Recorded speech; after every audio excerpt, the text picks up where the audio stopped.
and welcome to Bickering Book Reviews. I'm Sarah. And I'm Becky. And today we're talking about Hyde by Kiersten White, which I got it as an audiobook, and then I also had to get it as an ebook off of NetGalley. I did the ebook off of NetGalley. This book is about Mac, who has been invited to a hide and seek reality competition, kind of. Like it's not really like a TV show or anything like that. It's kind of in its first stages, but basically if you win this hide and seek competition, you win like $50,000. And Mac, when she was younger, her father brutally murdered her family, and she was playing hide and seek with him, and she basically had the best hiding spot and was the only one saved from that massacre. And so she's kind of an expert at playing hide and seek, and she's never recovered from kind of that tragedy in her past. And so flash forward several years, she is homeless and kind of wandering around with like really no direction. And she's invited to this hide and seek competition where she'll, potentially win $50,000. And it's, for her, it's obviously using skills that she knows that she has, because she's used them in the past. So she goes to this competition, meets the other competitors, and basically the competition is framed that it'll be seven days. Yeah, it was 7 days. 7 days. And the seekers will find 2 people per day. And so you just have to make it out to the end. You got to be the last one standing. And they've taken them to this abandoned amusement park that is set up really a lot like a labyrinth. Like it's really hard to it's like a maze. Like it's hard to find your way through it.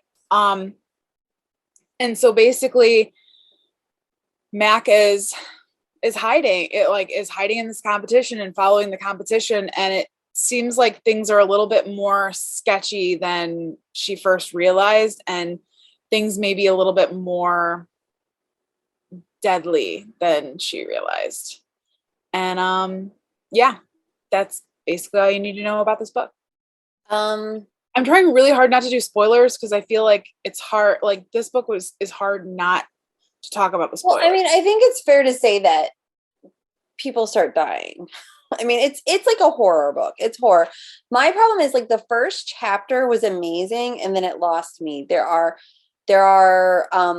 14 characters. I cannot keep them straight. And which I did not realize until Sarah told me that this like probably is based off the Labyrinth, which was 14 people in the myth. And I didn't care. Like the narrative is in third person and you don't really connect with any of the characters. And then see, and I think that's where my kind of issues arose from is the fact that it's in third person. I wish that it was all in first person from Mac's perspective. Yeah. Like I really struggled with the perspective that the story was told through. Well, and they're in this abandoned amusement park, which should be super creepy. And it just doesn't at any point at all. Like they don't interact with it that much. Like they're hiding and like they're being terrorized in this park, but like there's so many aspects of the park that they don't use. And I know like I kept the whole time I was reading it, I kept thinking of the movie Cabin in the Woods because I was like, it just felt very much like they were brought there and like we're being murdered. I don't know, like I don't really have that much to say. I was disappointed. I wish the journal entries were more clear. I feel like I didn't like understand them as well as I should have. Like what all was actually happening, like when they were spelling it out, like I feel like it wasn't very clear. And so I was like waiting for the characters to kind of distill it down and kind of tell me the important points of like what these journals were about. I don't know. I enjoyed Mac and I enjoyed Ava, her potential love interest. I didn't care. I didn't care about Mac. I didn't care about Ava. And Mac should be a very sympathetic person. She saw her family be butchered. I don't know. It felt like a typical horror film. Like it I feel like it was more about I feel like the horror films and horror books are more about the emotions, and like emotionally it got me like concerned and worried. And well, and then there's also like